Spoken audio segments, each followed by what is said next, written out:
Alright, you bastards, this is Some-Belgian-prepper, and today I want to talk about the survival uses of a sanitary pad. But before we do that, if you're interested, in the link in the description there will be a link to my first book called Bloody Crosses. It's a detective story. If you're interested, I would say take a look. So, sanitary pads. Yeah, what are the survival uses of this, and why should you carry a few with this? I would say always carry at least one in your EDC. I would say if you have a bigger bag for your EDC like me. Why? Because sometimes a special little lady of yours has the time of the month, and when she run out of her tampons or sanitary pads, you could help them or some other person that you are traveling with. They could forget something, or they already used all their tampons or sanitary pads. So that's a way how I helped some ladies in the past. So guys, always be a gentleman and have one of these. Um, the next thing is, I would say, um, wound dressing. This could be used as a way to stop bleeding. If you got the bleeding, it's not the most ideal thing, I would say, but it's designed to catch blood.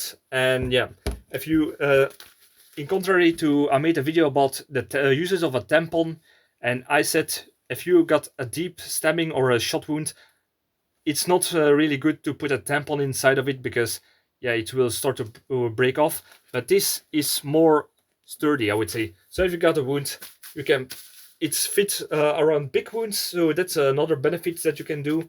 And you can press on the wounds and stop the bleeding like that. So it's perfect for that. And if you are in a survival situation, if you can put this on the wound and put some duct tape around it, then it's also could be used a little bit like pressure bandages. So that's already one thing that you can do with it.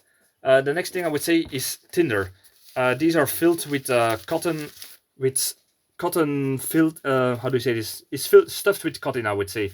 But these things, if they are dry, these are usually packed in a really moist, dry package, so moist cannot get inside of it, and that's good because if you want to make a fire, you need tinder that is dry, and this is perfect. If you tear this open, you will get cotton, and you can just with a few sparks from your fire steel, you can start to make a fire. Right. The next thing is, I would say, as a filter. If you have something like a bottle where you want to first filter the bigger particles, it will not filter out bacteria and such pathogens. But if you want to filter dirt, mud out, you can use the middle path, because these are usually the thickest. Or I would say cut the next parts and put it on top of each other, so you have several layers of these sanitary pads in a funnel. Then you can pour water in it, and it will hold most particles outside, and then you can boil or filter the water more easily. So that's another benefit of a sanitary pad. Another thing I would say is, if you need some rope or duct tape. Why do I mean by duct tape? Because a lot of modern sanitary pads have this kind of duct tape around them. As you can see, this is duct tape that you can cut off, and it will stick to a lot of things. It will not be that sticky, but if you want two things together, there's this strong enough to pull some hairs off my arm, so that's a sign of it. So yeah, if you want some tape, and of course this piece of plastic you can use to bind some smaller things, because this is actually kind of strong plastic to keep weak things together.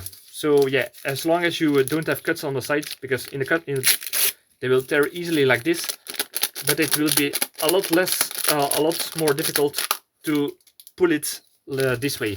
So yeah, if you want to bind something together, this is a way to do it. You can also do it with this plastic cover where it was inside of it. These are not that strong, but if you have several of these and you intertwine them, like if you try to make a rope and put several plastics and intertwine them together, you get something much stronger, and that way you can also have a sort of improvised rope to bind for making a shelter or for something other things that you need. And the last thing I would say is, and this will remind some people perhaps to World War One, in case you need to have something to protect your breath, your lungs with. So if there is smoke, dust, dust cloud, just for example, if I walk on the on the countryside where I live, when it's very dry in the summertime and there is a lot of wind, these some people will know this. There are a lot of dust clouds just coming towards you. So if you don't have your something like your shamak or handkerchief to protect your breath, and you just have some sanitary pad, you can bind it like this. You can hold it with your hands, and it will stop a lot of particles and the biggest smoke particles. It will not stop everything, but it's better than nothing, I would say. But you can also say that you can use your shirt, but if you can just put it with especially with the tape side on the outside of your shirt like this, and it will be give you more protection against smoke, dust, sand, storms, or such particles. And yeah, just a small thing to protect your breath with.